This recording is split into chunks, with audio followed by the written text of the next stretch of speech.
네, 다들 반갑습니다. 바로 10일 오전 라이브 매매 좀 화이팅 하면서 우리 스타트 해보도록 하겠습니다. 이번 주에 제 기준으로는 학생이 굉장히 재밌을 것 같아요. 중점으로 작용할 만한 내용들이 너무 많습니다. 오늘 굉장히 방향성도 좀 뚜렷하다라고 말씀을 드릴 수가 있을 것 같아요. 최근 시장이 그냥 간단하게 약세의 기조를 중국 시장이 좀 강하게 띄고 있다. 이 흐름이 최근에 펠로시 방문도 있고 경제 성장이 주춤하다 이런 내용도 있고, 이 흐름이 글로벌 시장의 움직임이냐 아니면 중국 내 자체적인 움직임이냐, 사실 이 방향성이 가장 1차원적으로 중요한 부분이에요. 그 부분은 어떻게 판단을 하느냐, 지금 중국 시장 분위기가 어떻게 흘러가느냐만 여러분들 파악하시면 돼요.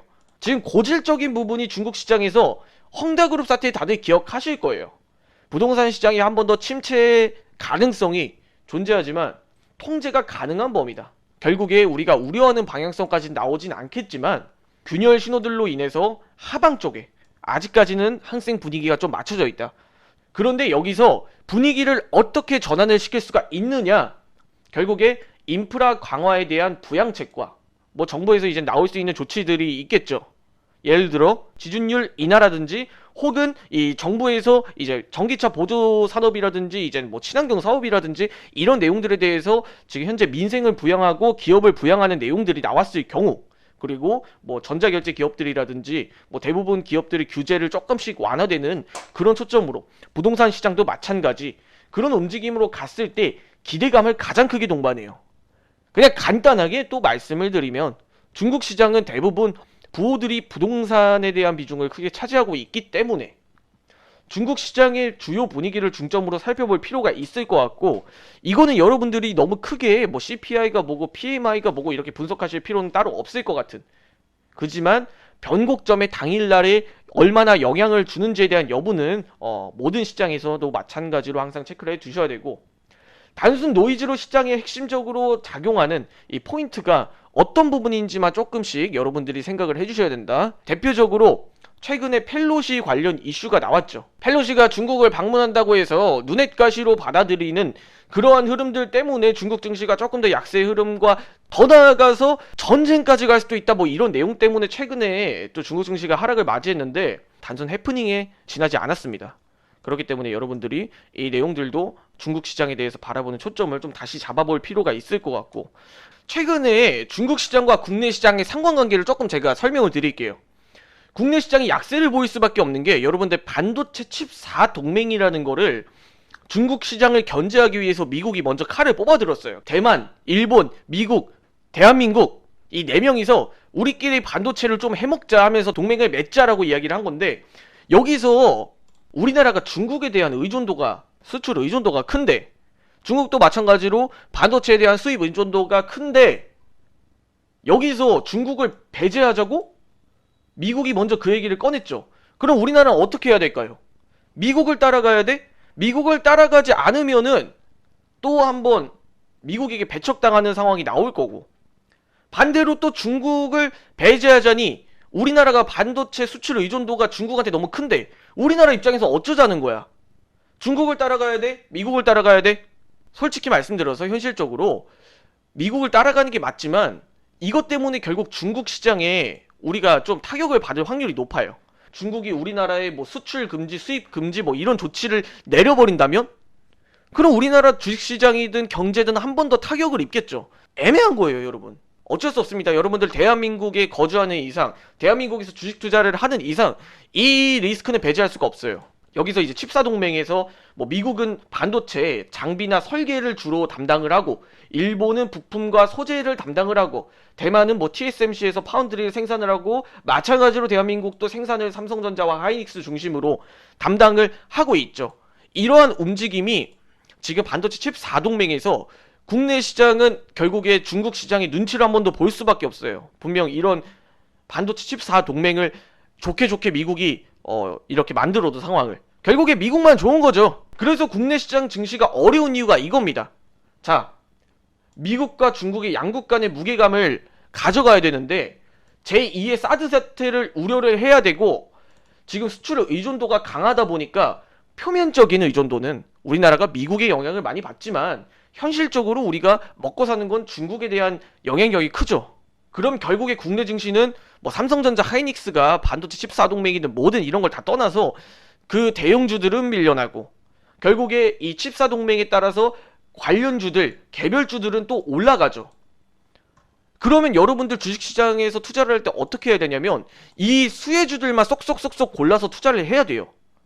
이게 현물이 어려운 이유가 이거예요, 여러분. 잠시 여러분들께 제가 또 이야기를 간단하게 드릴게, 최근에 비가 많이 왔는데 뭐 서울 강남권도 뭐 침수되는 뭐 그런 상황도 많이 발생했고, 반대로 또 농경지, 경농지에도 이제 피해가 많이 입었습니다, 최근에. 제가 여러분들께 이해를 쉽게 도와드리기 위해서 여러분들께 선물과 현물에 대해서 좀 간단하게 비교를 해볼게요. 여러분들이 이 사실을 모르면은 주식 투자를 통해서 돈은 당연히 벌 수도 없을 뿐더러 여러분들이 이 개념을 모르면 선물로도 수익을 가져갈 수가 없어요. 그러니까 좀 집중해서 들어주세요. 여러분들 호우로 인해서 이제 경농지의 주요 곡물들이 가격이 상승이 됐어요. 왜 상승이 됐을까요? 예를 들어 배추라고 가정을 해볼게요. 배추를 이번 연도에 100개를 심었어. 100개를 심어서 한 개 10,000원에 팔려고 해서 나는 100만원을 벌려고 했어요. 근데 이 중에 50개가 지금 홍수로 인해서 떠내려가 버렸어. 농사를 망쳤어. 그럼 배추 가격이 한 개로 2만원으로 오르겠죠. 그런데 여기서 선물 투자자와 현물 투자자들의 차이가 갈립니다. 선물 투자자는 어떻게 돈을 버냐면 홍수가 났으니까 농장 피해가 막심할 거야. 그러니까 곡물이든 채소든 배추든 곡물 가격이 오르겠지? 곡물 선물을 매수해요. 그리고 가격이 당연히 오르다 보니까, 선물가가 오르다 보니까 이에 따른 수익을 가져가는 정말 단순한 수익 구조를 가지고 있는 게 현물 말고 선물이에요. 근데 주식 투자자들의 시각은 어떠냐면요, 홍수가 났으니까 농장의 피해가 막심할 거야. 그러니까 곡물 관련주가 오르겠지? 여기까지는 똑같습니다. 선물이 투자하든 현물을 투자하든. 그런데 2000여 개의 종목 중에 곡물 관련주를 선별, 뭐 대표적으로 아무거나 뽑자면 현대사료나 뭐 한일사료 이런 종목들이 있겠죠. 뭐 고려산업 이런 종목들, 그런 종목들을 선별을 했어. 그래서 곡물 가격이 올랐으니까 난 이제 수익을 볼 거야. 하지만 장 개장하고 보니까 정작 올라가는 종목들은 중고차, 폐기물 관련주들. 이게 실제로 어제의 국내 증시 상황이었습니다. 여러분들이 이제 한 번 더 고민을 해보겠죠. 옛날에는 홍수가 났을 때 곡물 관련주들이 올랐는데 왜 이번에 중고차 관련주들이 오르지? 뭔가가 잘못된 거 아니야? 또 세력들의 노름판 장난질이구나. 이거 전부 다 개미 털기구나. 속지 말자. 조금만 더 가지고 있어보자. 기다리면 내일? 다음 주쯤에는 오르지 않을까? 결국에 더욱 커지는 손실만 보는 계좌가 만들어지는 거죠. 이게 바로 현물 투자자들이 가장 실수하고 있는 부분이에요. 여러분들 이 모든 것들은 항상 여러분들이 염두를 해 두시고 주식 투자를 진행을 해 주셔야 해요. 주식시장은 여러분들 이걸 아셔야 됩니다. 이 돈이 어디로 갈까가 중요해요, 여러분. 자, 어제와 같은 상황에서는 지금 돈이 있어요. 시장에 자금이 있습니다. 이 시장의 돈이 중고차로 가느냐, 아니면 곡물로 가느냐, 아니면 재난 관련주로 가느냐, 그리고 이 종목들 중에서도 A라는 곳으로 가느냐, B라는 곳으로 가느냐, C라는 곳으로 가느냐, 뭐 A는 뭐 K카가 될 수도 있고, B는 뭐 오토엔이 될 수도 있고, 뭐 C는 뭐 KB 오토시스가 될 수도 있고, A도 마찬가지로 뭐 고려산업이 될 수도 있고, 한일사료가 될 수도 있고, 이 모든 것들을 여러분들이 객관적으로 파악해서 매매를 하시지 못하시면 사실 주식시장은 이 개념조차 안 잡히신 분들은 사실 수익을 크게 볼 수가 없어요. 그게 현실입니다. 사실 주식시장에서 잘 파악해야 되는 거는 기업도, 실적도, 재무도 아무것도 아니에요. 여러분들이 핵심적으로 파악하셔야 되는 거는 이 자금의 이동 경로입니다. 돈이 어디로 움직이느냐. 왜 선물시장을 강조를 하냐면, 현물시장, 주식시장의 거래대금이 작년까지만 해도 하루에 뭐 10조가 넘었어요. 근데 일평균 거래대금이 요즘 얼마인 줄 알아요? 올해는 평균적으로 7조입니다. 7조. 이 절반가량의 자금이 어디로 들어갔냐면 주식시장보다는 선물시장으로 많이 갔어요. 말 그대로 지수를 맞추기 노름을 하고 있는 거죠. 지수 맞추기를. 선물 매매를 통해서 차익을 가져가는 방향성을 외국인, 기관 투자자들은 선택을 한 거예요. 이 개념과 이 시장과 이 자금의 이동 경로를 모르시는 분들은 아마 아직까지도 주식을 붙잡고 떨어지는 종목 계좌에서 매일매일 쳐다보고 계실 겁니다. 아직도 주식시장에 대해서 정확한 객관적인 파악이 안 되신 분들은 그냥 외국인 기관 투자자들의 돈 노름에서 놀아날 수밖에 없는 게 현재 현실입니다. 현재. 자, 여러분들께 오늘 항생 진입 이전에 간단하게 성공적인 투자를 기원하면서 백문이 불여일견, 그냥 100번 듣는 것보다 한 번 보는 게 낫다. 자, 항생 개장까지 4분 남았는데 우리 오늘 항생 방향성 셀 포지션으로 구축하고, 이유는 간단해요. 지난 시간에 설명드렸던 텐센트 기억하실 거예요. 텐센트 대표적인 게임 기업이죠. 우리가 잘 아는 리그 오브 레전드라는 게임을 영위하는 기업이에요. 그런데 어제 마이크론을 비롯해서 우리가 잘 아는 엔비디아 이런 반도체 기업들이 강하게 하락을 했어요. 왜 그랬냐? 게임의 수요가 감소, 즉 게임 관련 섹터들의 약세. 그러니 중국 항생의 대표적인 게임 기업인 텐센트가 약세 흐름을 보여줄 가능성이 높습니다. 그렇기 때문에 오늘 항생은 셀 포지션 구축하고 가도록 하겠습니다. 자, 장 개장까지 지금 현재 한 5초 남겨놨는데 5, 4, 3, 2, 1 스타트. 바로 셀 포지션 진입해 보겠습니다.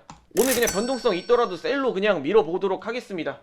오늘 셀 포지션 구축한 내용들에 따라서 오늘 추가적인 시장 방향성, 항생 흐름까지 10시 반 이전에 이제 CPI 발표 이전까지 한번 셀 포지션으로 끌고 가보도록 하겠습니다. 어디까지나 장 초반 포지션이에요. 아직까지 뭐 그렇게 큰 변동성은 없습니다. 장 초반에 지속적으로 싸움과 다툼이 일어나는 모습이고, 강하게 상방 흐름 뽑아주거나 만약에 상방 흐름으로 간다고 하면 한 번 더 셀 포지션 추가 매수 진입해보는 것도 전략이죠. 일단 추가 매수 한번 진입해보도록 하고, 셀 포지션으로 하방 흐름이 나왔을 때 빠르게 익청하고 가는 것도 오늘 시장에선 좋은 전략이다. 뭐 이 정도 변동성까지야 아직까지 방향성이 잡힌 게 아니다 보니까 장 초반 다툼이 일어나는 모습 속에서 일단 포지션 10계약 10계약 총 2번 셀 포지션 분할로 진입했습니다. 뭐 조용해요. 아마 CPI 이전까지의 관망 포지션을 아마 시장이 나오고 있는 것 같기도 한데, 이런 경우라면 상방과 하방에 대해서 양쪽 변동성이 있을 수가 있기 때문에 뭐 양방향 잡아보셔도 좋고, 사실 10시 반 이후에 진입 포지션을 구축해 보셔도 좋고, 아니면 장 초반 제 관점은 어쨌든 셀이라고 판단을 하고 있기 때문에 뭐 경제 성장률도 아직까지 미비할 뿐더러 이 시장에서 굳이 바이에 대해서 적극적으로 노려볼 필요는 없겠다라는 초점도 지금 현재 잡혀 있습니다. 일단 포지션 지켜보면서 오늘 들어가도록 하겠습니다. 굉장히 조용한데 오늘 항생?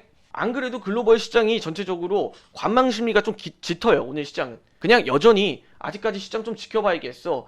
객관적인 데이터가 나왔을 때 오늘 진입해보는 것도 좋을 것 같다 라는 포지션으로 시장을 참여하는 투자자분들도 상당히 많을 겁니다. 그렇기 때문에 이러한 다소 보수적인 움직임이 나오는 게 지금 현재 움직임으로 반영이 되고 있다.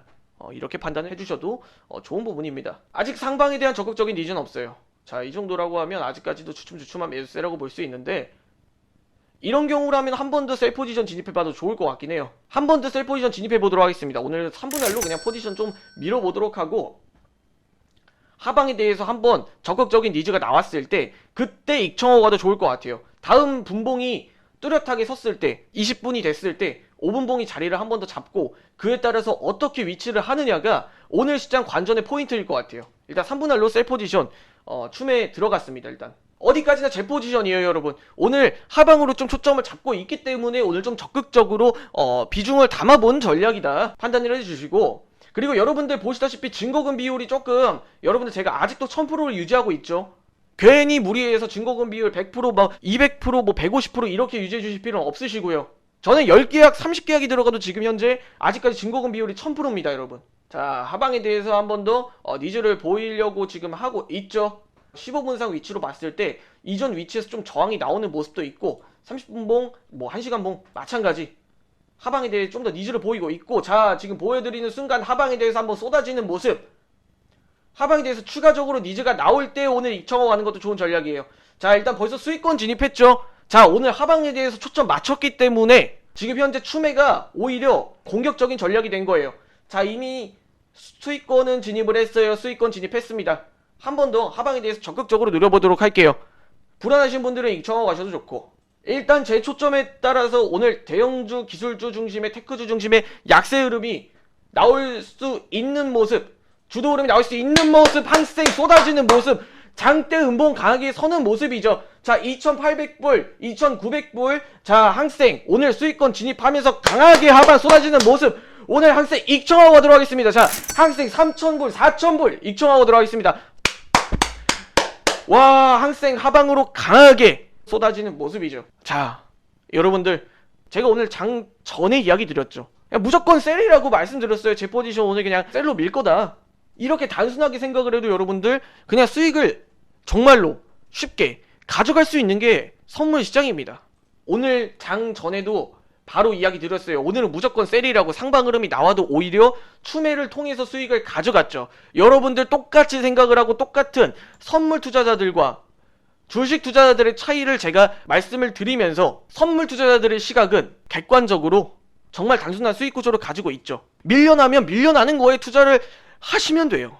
뭐 그렇게 미련이 남는다고 주식에 대해서 고집을 하시는 건지, 여러분들이 객관적으로 주식 투자를 10년, 20년 동안 공부를 해보신 분들이라면 말도 안 해.